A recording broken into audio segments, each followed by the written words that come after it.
আমি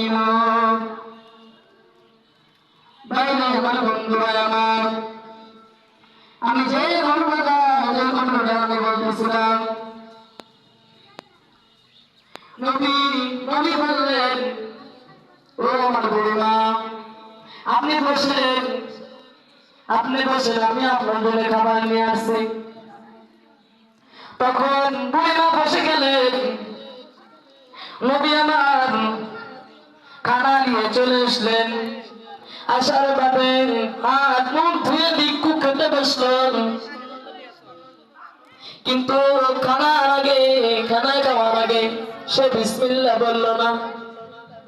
নবী আমার খুব রেগে গেল। রেগে যে বুড়িমাকে উচ্চ স্বরে বলল,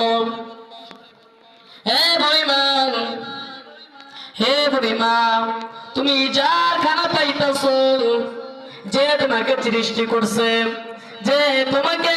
করছে, তুমি তার অনুসরণ না করে তুমি কেমনে খানা খাও? বুড়িমা কাঁদে আর বলে, ও আমার নবী, আমার ভুল হয়ে গেছে, আমাকে মাফ করবেন, আমাকে মাফ করে দিন। কিন্তু নবী আমার কোনো কথা শুনলেন না। কোনো কথা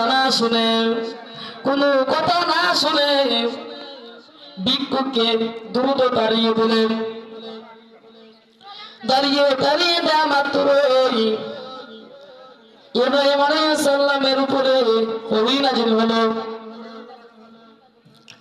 আল্লাহ তাআলা ইব্রাহিম আলাইহিস সালামকে ডাকতে বললেন, হে ইব্রাহিম, তুমি কি করলেন?